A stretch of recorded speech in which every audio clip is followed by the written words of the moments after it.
ഇന്ന് നമുക്കൊരു അടിപൊളി അവിയൽ ചെയ്ത് നോക്കാം കേട്ടോ. അതിന് വേണ്ടിയിട്ട് ഞാൻ ചേന എടുത്തിട്ടുണ്ട്, പയറെടുത്തിട്ടുണ്ട്, പിന്നെ കുമ്പളങ്ങ എടുത്തിട്ടുണ്ട്,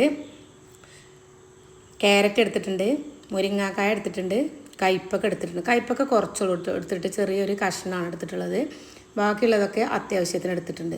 അപ്പോൾ അതിലേക്ക് ഉപ്പും മഞ്ഞൾപ്പൊടിയും ഇട്ട് കൊടുക്കാം. എന്നിട്ട് അതിലേക്ക് നമ്മൾ കഴുകി ഊറ്റിയെടുത്തതാണ്. അപ്പോൾ അതിലേക്ക് കുറച്ച് വെള്ളം കൂടെ ഒഴിച്ചിട്ട് നമ്മൾ ഈ ഒരു പാത്രത്തിലിട്ടിട്ടാണ് ഇത് വേവിച്ചെടുക്കുന്നത്. കറിവേപ്പിലയും കൂടി ഊരിയിട്ട് കൊടുക്കാം കേട്ടോ.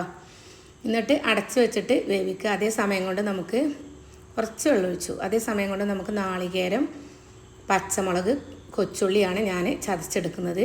മറ്റ് ഒന്നും നമ്മളതിൽ ചേർക്കുന്നില്ല കേട്ടോ. അപ്പോൾ ഇത് അടച്ച് വെച്ച് നന്നായിട്ട് വെന്തതിന് ശേഷമാണ് നമ്മൾ ഈ ഒരു അരപ്പ് ചതച്ചെടുത്തിട്ട് അതിട്ട് കൊടുക്കുന്നത്. അപ്പോൾ നമ്മുടെ അവിയൽ ഓൾമോസ്റ്റ് വേവായിട്ടുണ്ട്. അപ്പോൾ ഒന്നുകൂടി അടച്ച് വെച്ച് നമ്മളത് തുറന്ന് നോക്കി. അപ്പോൾ നോക്കുമ്പോൾ കഷ്ണങ്ങളൊക്കെ വെന്ത് കിട്ടിയിട്ടുണ്ട്. അപ്പോൾ ഇനി നമുക്ക് ആ ഒരു അരപ്പ് അതിലേക്ക് ഇട്ട് കൊടുക്കാം. ഒന്ന് ഒതുക്കിയെടുത്തിട്ടുള്ളൂ. അപ്പോൾ ഇതിലേക്ക് നല്ല ജീരകം അരക്കുന്നവരും മുളക് പൊടി ഇടുന്നവരൊക്കെ ഉണ്ട്. അപ്പോൾ ഇങ്ങനെയൊന്നും ഇടാതെയാണ് ഇതിൻ്റെ ടേസ്റ്റ്. കറക്റ്റ് ടേസ്റ്റ് നമുക്ക് അവിയലിൻ്റെത്, നാടൻ അവിയലിൻ്റെ ടേസ്റ്റ് കിട്ടണമെങ്കിൽ ഇതേപോലെ ഉണ്ടാക്കി നോക്കണം. അപ്പോൾ ഈ ഒരു ഓണത്തിന് നിങ്ങൾ ഈ ഒരു അവിയൽ തയ്യാറാക്കി നോക്കൂ. ലാസ്റ്റാണ് കേട്ടോ ഞാൻ തൈര് ഒഴിക്കാറ്. അപ്പോൾ തൈര് ഒഴിച്ച് ഒരു ചൂട് മാത്രമേ ഉണ്ടാവുള്ളൂ. ആ സമയത്ത് തന്നെ നമ്മൾ തീ ഓഫ് ചെയ്യും. എന്നിട്ട് ഇതിലേക്ക് കറിവേപ്പില ഊരിയിട്ട് കൊടുക്കുക, പച്ച വെളിച്ചെണ്ണ ഒഴിച്ച് കൊടുക്കുക. അത്ര മാത്രമേ ഉള്ളൂ.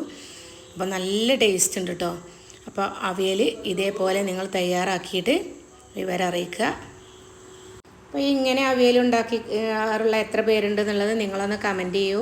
നല്ല ജീരകം ഇട്ടിട്ട് ഉണ്ടാക്കുന്നവർ ഒന്ന് കമൻറ്റ് ചെയ്യുക. അപ്പോൾ ഏതാണ് ടേസ്റ്റ് എന്നുള്ളത് നിങ്ങളൊന്ന് ഇതേപോലെ ട്രൈ ചെയ്ത് നോക്കി അറിയിക്കുക. അടുത്തൊരു കിടിലൻ വീഡിയോയുമായി കാണുന്നത് വരെ താങ്ക് യു.